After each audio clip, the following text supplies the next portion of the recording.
اعوذ باللہ من الشیطان الرجیم بسم اللہ الرحمن الرحیم سورۃ الحدید آیا 21 سابقوا الی مغفرۃ من ربکم، دوڑو اپنی رب کی مغفرت کی طرف۔ پھر اللہ تعالیٰ نے ان کو مغفرت، رضا اور جنت کی طرف مسابقت کا حکم دیا، اور یہ چیز مغفرت کے ثواب کے لیے کوشش کرنے، یعنی خالص توبہ اور نفع مند استغفار کرنے، گناہ اور گناہ کے اسباب سے دور رہنے ہی سے ممکن ہے۔ نیز عمل صالح کے ذریعے سے اللہ تعالیٰ کی رضا کی طرف سبقت اور ان امور پر دوام کی حرص کرنے سے ممکن ہے جن پر اللہ تعالیٰ راضی ہے، یعنی خالق کی عبادت میں احسان اور مخلوق کو ہر لحاظ سے فائدہ پہنچا کر اس کے ساتھ حسن سلوک کے ذریعے ہی سے یہ چیز حاصل کی جا سکتی ہے۔ اس لیے اللہ تعالیٰ نے ان اعمال کا ذکر فرمایا جو اس کے موجب ہیں۔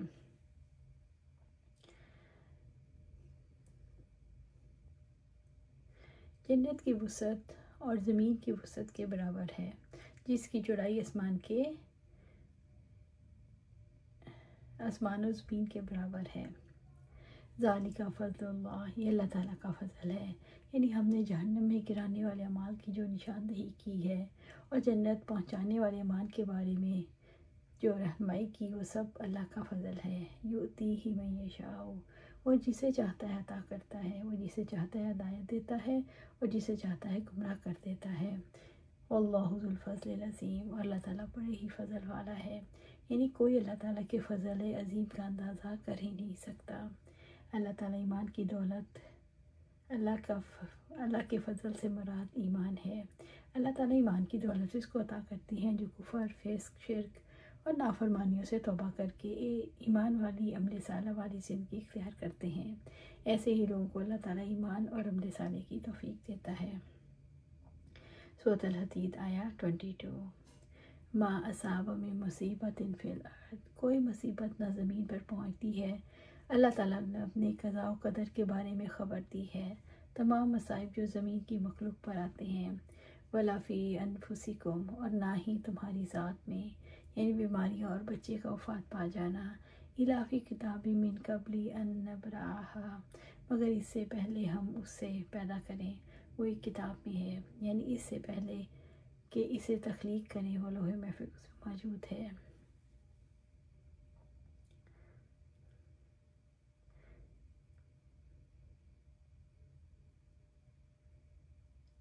آپ صلی اللہ علیہ وآلہ وسلم کو فرماتے ہوئے سنا، کسی شخص کو اس کا عمل بہیت میں نہیں لے جا سکتا۔ صحابہ کرام نے عرض کیا، یا رسول اللہ صلی اللہ علیہ وآلہ وسلم، کیا آپ صلی اللہ علیہ وسلم کے اعمال بھی آپ کو بہیت میں نہیں لے جا سکیں گے؟ فرمایا، ہاں، میرے اعمال بھی مجھے بہیت میں نہ لے جا سکیں گے، الا یہ کہ اللہ اپنے فضل اور اپنی رحمت سے مجھے ڈھانپ لے۔ ان ذالک علی اللہ یسیر، یقیناً اللہ تعالیٰ پر یہ بہت ہی آسان ہے، یعنی وجود میں آنے سے پہلے چیزوں کا اندازہ لگانا اللہ کے لیے آسان ہے۔ انا للہ و انا الیہ راجعون۔ آپ صلی اللہ علیہ وسلم سے کہا گیا، اے اللہ کے رسول، کیا یہ بھی مصیبت ہے؟ یعنی جب چراغ بجھ گیا تو آپ صلی اللہ علیہ وسلم نے انا للہ و انا الیہ راجعون پڑھا، تو آپ صلی اللہ علیہ وسلم فرماتے ہیں کہ ہر وہ مسلمان شخص جس کو مصیبت اپنے درے میں لے لے اور زبان سے وہی کلمات نکالے جس کا نکالنے کا اللہ تعالیٰ نے اسے حکم دیا ہے، انا للہ و انا الیہ راجعون، اللہم اجرنی فی مصیبتی واخلف لی خیرا منہا۔ ہم اللہ تعالیٰ ہی کے لیے اور اسی کی طرف لوٹ کر جانے والے ہیں۔ اے اللہ، مجھے میری اس مصیبت میں ثواب سے نوازے اور اس کا نعم البدل عطا فرما۔ تو اللہ تعالیٰ اس کی دعا سے اس کو نعم البدل عطا فرماتے ہیں۔ جان کو لاحق ہونے والی مصیبتوں میں تھکاوٹ، تندرستی، بیماریاں سب شامل ہیں۔ سورۃ الحدید آیا 23۔ لِکَیْ لَا تَأْسَوْا عَلَىٰ مَا فَاتَکُمْ وَلَا تَفْرَحُوا بِمَا آتَاکُمْ، تاکہ تم اس پر غم نہ کرو جو تمہارے ہاتھ سے نکل جائے، اور جو تمہیں وہ عطا کرے اس پر پھول نہ جاؤ۔